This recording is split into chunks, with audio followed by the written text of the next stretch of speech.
Hi, so healthy people. So, in this part of the world, the rains have come in full force and we are excited about it. But again, remember, this season also comes with cold, prevalence of mosquitoes, increasing malaria cases.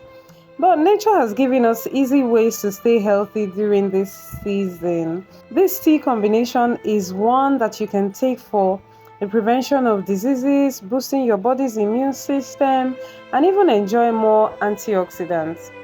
Here I have fresh lemongrass.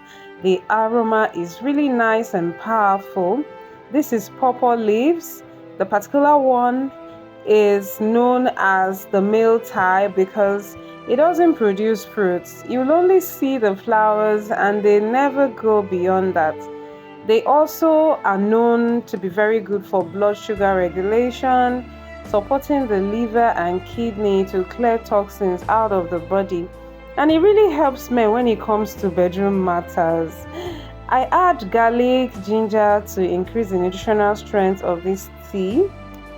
Allow it to steam on low heat in a healthy cookware such as clay pot, cast or stainless steel pot.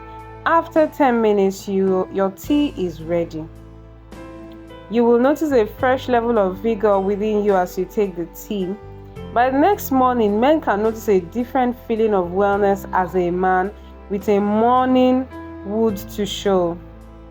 Mind you, these teas provide good health to both men, women, and children. So, here's wishing you more sound health and thanks for watching.